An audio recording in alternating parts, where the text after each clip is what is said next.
అమ్మని చూడాలనిపిస్తుందండి. వాళ్ళు ఇంకా పంపట్లేదండి. పోయికి వెళ్ళిందండి. సార్ ఎమ్మెల్యే సార్ శంకరు మా సిల్లండి. శంకరు మా సిల్లండి.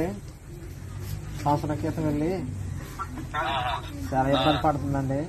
వెళ్ళిన కాడ నుంచి చాలా ఇబ్బందిగా పడుతున్నారు. వాళ్ళకి భోజనం కూడా పెడతలేదంట. హెల్త్ కండిషన్ కూడా బాగోలేకపోతే ఆయన పట్టించుకోవట్లేదు, చూస్తలేదు. మీరే కసి సహకరించి ఇక్కడికి రప్పించండి.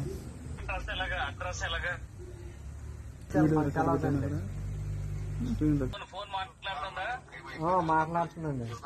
మాట్లాడుతుంటే నాకు అడ్రస్ అయ్యి చెప్పండి. నేను చంద్రబాబు నాయుడు గారితో మాట్లాడి తెప్పిస్తాను. చిన్న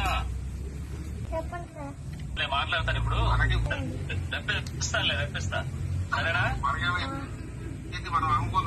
సరే నేను తెప్పిస్తా. లైన్ లో ఉండు ఒకసారి.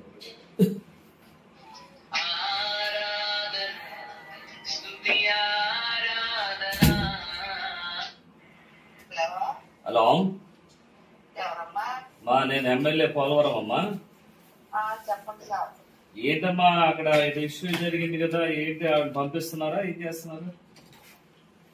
పంపించేద్దాం సార్, వచ్చేస్తానండి. ఒక అమ్మాయికి ఇప్పుడే మాట్లాడానండి. అంటే మొదటిదాకా ఇల్లు మార్చమందండి. మేడం సార్ మంచోళ్ళే, పెద్దమ్మ మేడం ఉంది అనేదండి.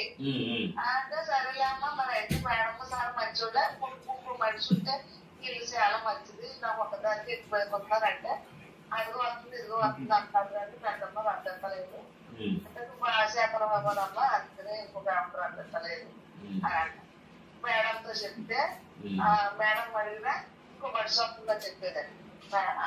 సరే మీరేం చేస్తారంటే ఆవిడని అక్కడ నుంచి బయటకు తీసుకొచ్చి మన ఇండియాకి వచ్చేంత వరకు బాధ్యత మీదే. ఆవిడ వచ్చిన తర్వాత ఆవిడ నాకు ఫోన్ చేయాలి.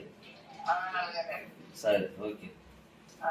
అలాగే హేమంత్ ఆవిడ బాధ్యత తీసుకొని పంపిస్తుందంట. ఓకే బయలుదేరు.